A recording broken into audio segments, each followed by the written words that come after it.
دفتر اول قسمت 15.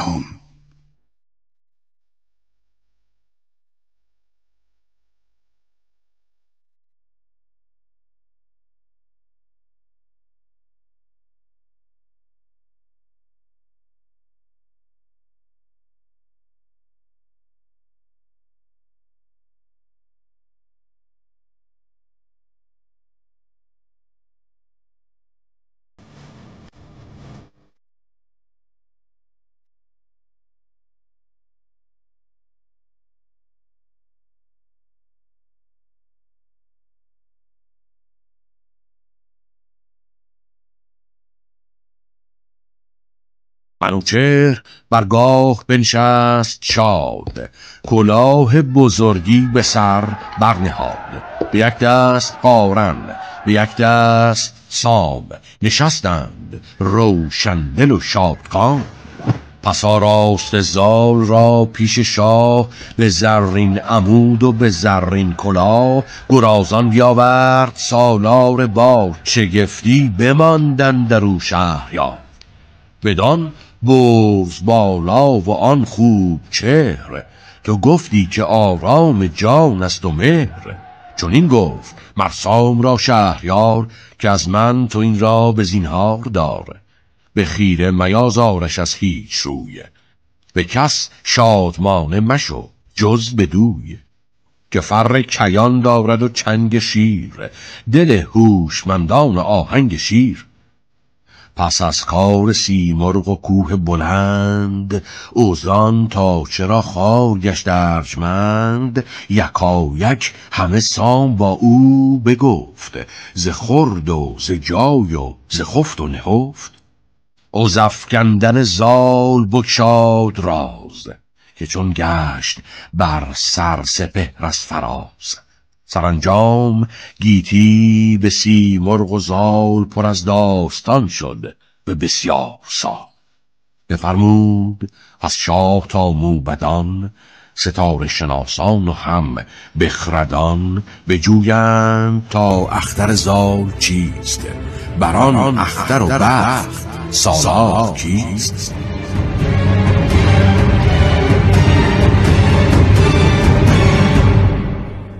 چو گیرد بلندی چه خواهد بودن، همان داستان از چه خواهد زدن. ستاره شناسان همان در زمان، از اختر گرفتند یک یک نشان. بگفتند با شاه دیهیمدار، که شادان بزی تا بود روزگار. که او پهلوانی بود نامدار، سرافراز و هوشیار و گرد و سوار. چو بشنید شاه این سخن شاد شد، دل پهلوان از غم آزاد شد. یکی خلعتی ساخت شاه زمین، که کردند هر کس بر او آفرین. از اسپان تازی به زرین ستام، به شمشیر هندی به زرین نیام. ز دیبا و خز و ز یاقوت و زر، ز گستردنی های بسیار مر. غلامان رومی به دیبای روم، همه پیکر از گوهر و زر بوم. زبرجد طبقها و پیروز جام، چه از زر سرخ و چه از سیم خام. پر از مشک و کافور و پر زعفران، همه پیش بردند فرمان بران. همان جوشن و ترگ و برگستوان، همان نیزه و تیر و گرز و کمان. همان تخت پیروزه و تاج زر، همان مهر یاقوت و زرین کمر. به مهر منوچهر عهدی نوشت، سراسر ستایش به سان بهشت. همه کاول و دنبر و مای و هند، ز دریای چین تا به دریای سند. ز زاولستان تا بدان روی بست، به نوی نوشتند عهدی درست. چون این عهد و خلعت بیاراستند، پس اسپ جهان پهلوان خواستند. چون این کرده شد سام بر پای خواست، که ای مهربان مهتر داد و راست. ز ماهی براندیش تا چرخ ماه، چو تو شاه ننهاد بر سر کلاه. به مهر و به داد و به خوی و خرد، زمانه همی از تو رامش برد. همه گنج گیتی به چشم تو خار، مبادا ز تو نام تو یادگار. فرود آمد و تخت را داد بوس، ببست از بر کوهه پیر کوس. سوی زابلستان نهادند روی، نظاره بر ایشان همه شهر و کوی. چون آمد به نزدیکی نیم روز، خبر شد ز سالار گیتی فروز. بیاراستن سیستان چون بهشت، گلش مشک سارا بود و زر خشت. به سر مشک و دینار برریختند، بسی زعفران و درم بیختند. یکی شادمانی بودند در جهان، سراسر میان کهان و مهان. هر آنجا که بود مهترینان جوی، ز گیتی سوی سام بنهاد روی. که فرخنده بادا پی این جوان، بر این پاک دل نامور پهلوان. چو بر پهلوان آفرین خواندند، ابرزال بر زر برافشاندند. نشست آنگهی سام با ریج و کام، همی داد چیز و همی جست جام. کسی کو به خلعت سزاوار بود، خردمند بود و جهاندار بود. به اندازشان خلعت آراستند، همی پایه برتری خواستند. جهان دیدگان را ز کشور بخواند، سخنهای بایسته چندی براند. چون این گفت با نامور بخردان، که ای پاک و هوشیار دل موبدان. چون این است فرمان هوشیار شاه، که لشکر همی راند باید به راه. سوی گرگساران و مازندران، همی راند خواهم سپاهی گران. دل و جانمی در بماند همی، موجه خون دل برفشاند همی. به گاه جوانی و گنداوری، یکی ساختم بیهوده داوری. پسر داد یزدان بینداختم، ز بیدانشی ارج نشناختم. گران مایه سیمرغ برداشتش، همان آفریننده بگماشتش. به پرورد تا شد چو سرو بلند، مرا خار بود مرغ را ارجمند. چو هنگام بخشایش آمد فراز، جهاندار یزدان به من داد باز. بدانید کین زینهار من است، به نزد شما یادگار من است. گرامیش دارید و پندش دهید، همه راه و رای بلندش دهید. سوی زال کردانگهی سام روی، که داد و دهش گیر و فرجام جوی. چنان دان که زاولستان خان توست، جهان سر به سر زیر فرمان توست. تو را خانمان باید آبادتر، دل دوستاران به تو شادتر.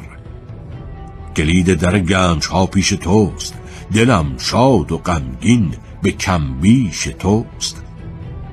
به سامانگهی گفت زال جوان، که چون زیست خواهم منی در نوان.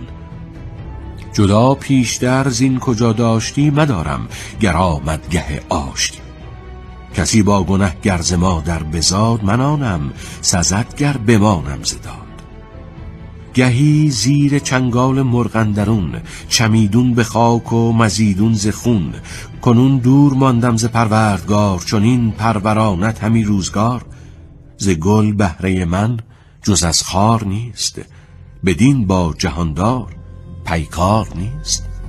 پدر گفت پرداختن دل سزاست، بپرداز و برگوی هرچت هواست. ستاره شمر مرد اخترگرای، چون این زد تو را زختر نیک رای. که ای در تو را باشد آرامگاه، همی در سپاه و همی در کلاه.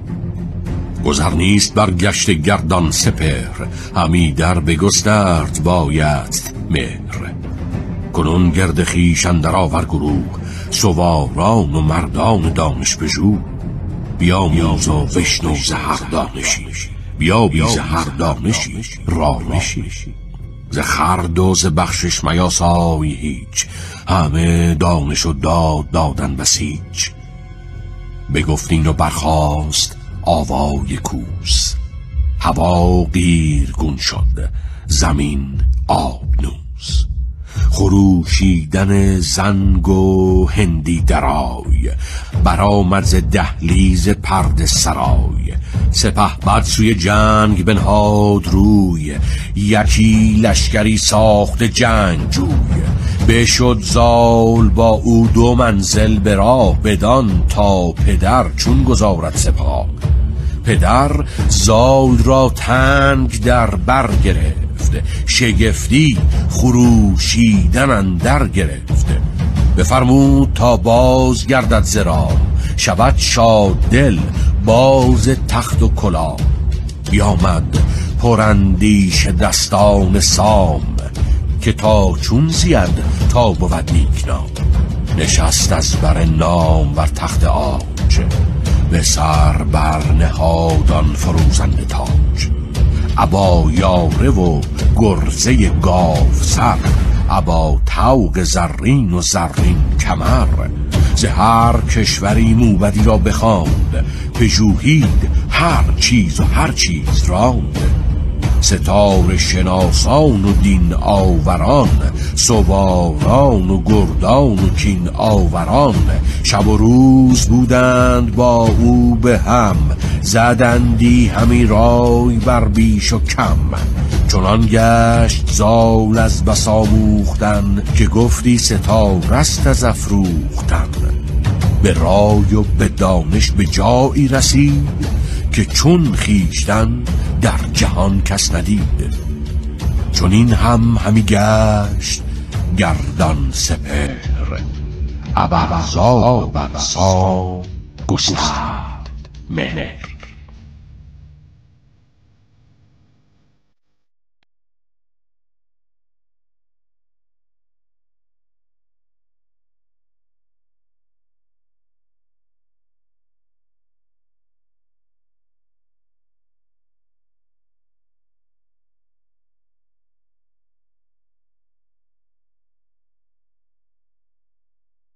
گفتار اندر داستان زال با مهراب.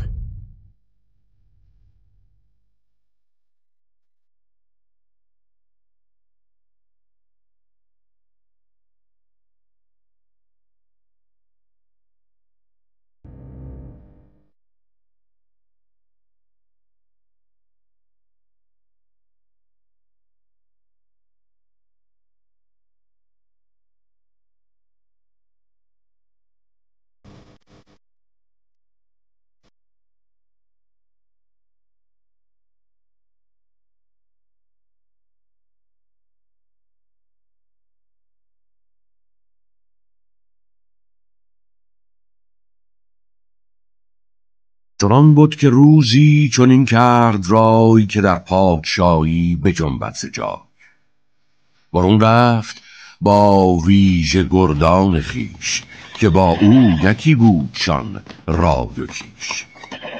سوی کشور هندوان کرد رای، که در کابل و دنبر و مرغمای به هر جای کاخی بیاراستی، می و رود و رامشگران خواستی. گشاده در گنج و افگنده رنج، برآیین و رسم سرای سپنج. ز زاول به کاول رسیدان زمان، گرازان و خندان و دل شادمان. یکی پادشاه بود مهراب نام، زبردست و با گنج و گسترده کام. به بالا به کردار آزاد سرو، به رخ چون بهار و برفتن تذرو. دل بخردان داشت و مغز ردان، 2 کتف یلان و خوش موبدان.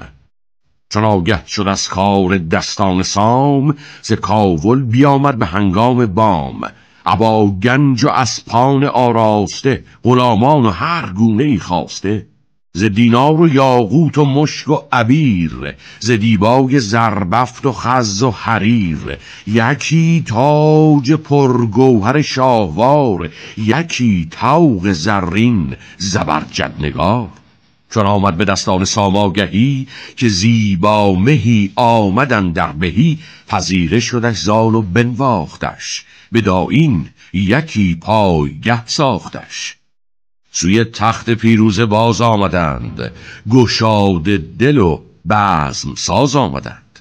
یکی پهلوانی نهادند خوان، که بنشست بر خوان او فرخان. گسارنده می آورد و جام، نگه کرد مهراب را پور سام. خوش آمد همان آشتی دیدار اوی، دلش تیز برگشت در کار اوی. چو مهراب برخاست از خوان زال، نگه کرد زال اندر آن برز و یال. چنین گفت با مهتران زال زر، که زیبنده تر زین که بندد کمر. یکی نامدار از میان مهان، چنین گفت با پهلوان جهان. پس پرده او یکی دختر است، که رویش ز خورشید نیکوتر است. ز سر تا به پایش به کردار عاج، به رخ چون بهشت و به بالای ساج. بر آن سفت سیمینش مشکین کمند، سرش گشته چون حلقه پایبند. رخانش چو گلنار و لب ناردان، ز سیمین برش رسته دو ناردان. دو چشمش بسان دو نرگس به باغ، مژه تیرگی برده از پر زاغ. دو ابرو بسان کمان تراز، بر او توز پوشیده از مشک و ناز. بهشتیست سر تا سر آراسته، پر آرایش و دانش و خواسته. برآورد مر زال را دل به جوش، چنان شد کز او رفت آرامش.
شب آمد پراندیشه بنشست زال، به نادیده بر گشت بی خورد و حال.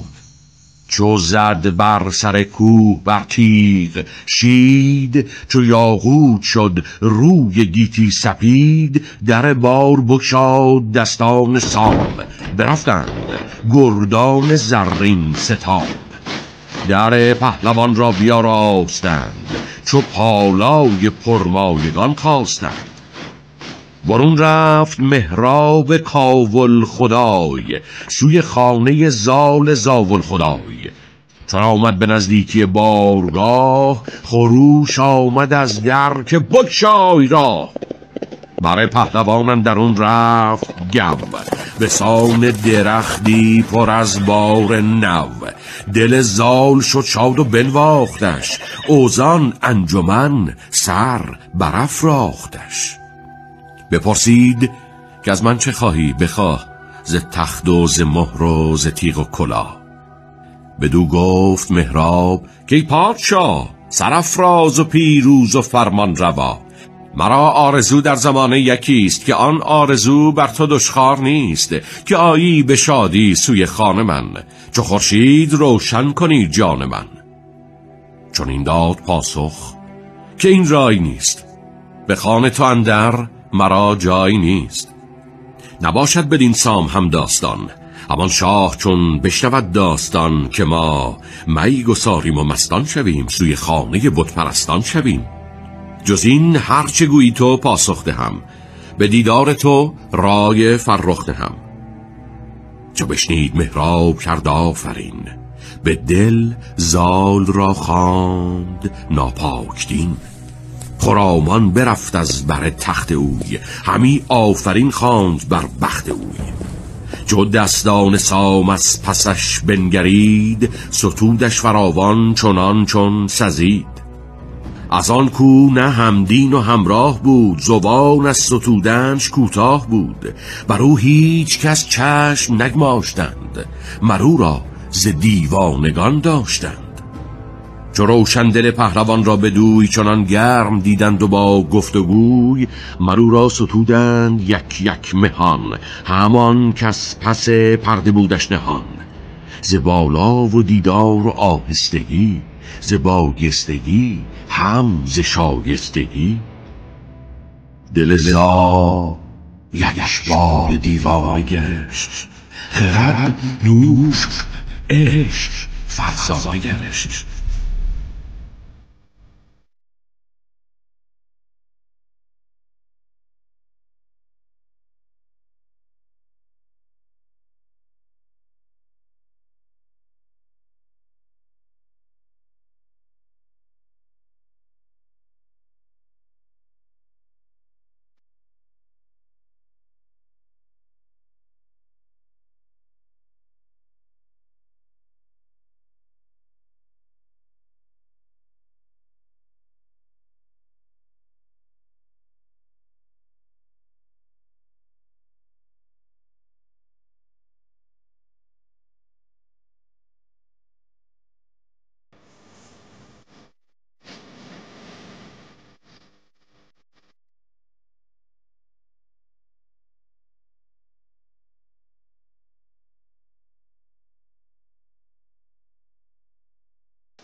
سپهدار تازی سر راستان، بر این بر بگوید یکی داستان.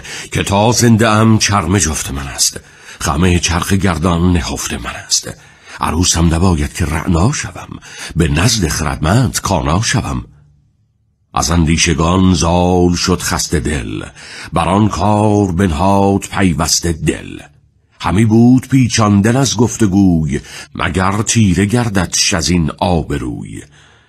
همی گشت یک چند بر سر سپهر، دل زال زر تا سراگند مهر. چنان بود که مهراب روزی پگاه برفت و بیامد از آن بارگاه. گذر کرد سوی شبستان خیش، همی گشت بر گرد بستان خیش. دو خورشید دیدن در ایوان اوی، چو سیندخت و روداوه ماهروی. بیاراسته همچو باغ بهار، سراپای پربوی و رنگ و نگار. شگفتی به روداوه اندر بماند، همی نام یزدان بر او بر بخواند. یکی سرو دید از برش گرد ماه، نهاده به محبر از عنبر کلاه. به دیبا و گوهر بیاراسته، به سان بهشتی پر از خواسته.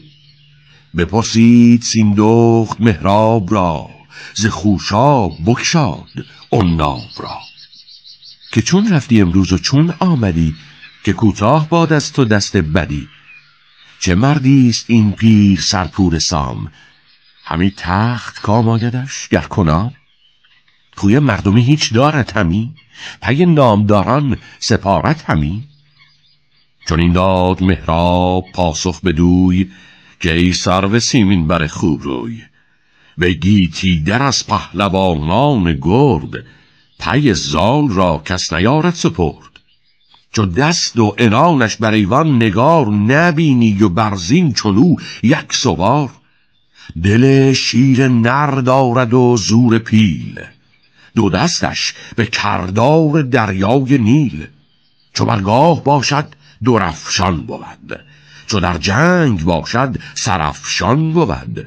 رخش پژمراننده ارغوان، جوان سال و بیدار و دولت جوان.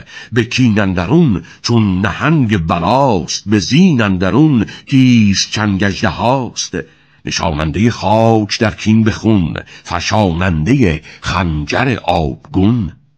از آهو همان کش سپید است موی، نگوید سخن مردم عیب جوی.